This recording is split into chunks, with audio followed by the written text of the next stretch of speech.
చాలా కాలం క్రితం విశ్వం ఇంకా యువస్థితిలో ఉన్నప్పుడు దేవతలు మరియు రాక్షసులు అమృతం కోసం క్షీరసాగరాన్ని మదనం చేయాలని నిర్ణయించారు. వారు మందర పర్వతాన్ని దండంగాగా వాసుకి అనే మహాసర్పాన్ని తాడుగా ఉపయోగించారు. రోజులు రాత్రులు సాగరం గర్జించింది, ఆకాశం కంపించింది. అప్పుడు అకస్మాత్తుగా ఒక భయంకరమైన విషం బయటకు వచ్చింది. అది హాలాహలం. అది వ్యాపించిన చోట జీవితం మస్కపారింది.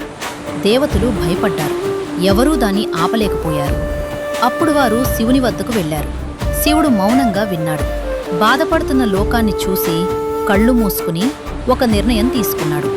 ఏ సందేహం లేకుండా ఆ విషాన్ని తన చేతుల్లోకి తీసుకుని తాగేశాడు.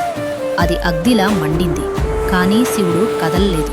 పార్వతీదేవి అతని గొంతును పట్టుకుంది. విషం అక్కడే ఆగిపోయింది. అతని గొంతు నీలంగా మారింది. అప్పట్నుంచి అతను నీలకంఠుడయ్యాడు. వాసుకి అన్నీ చూశాడు.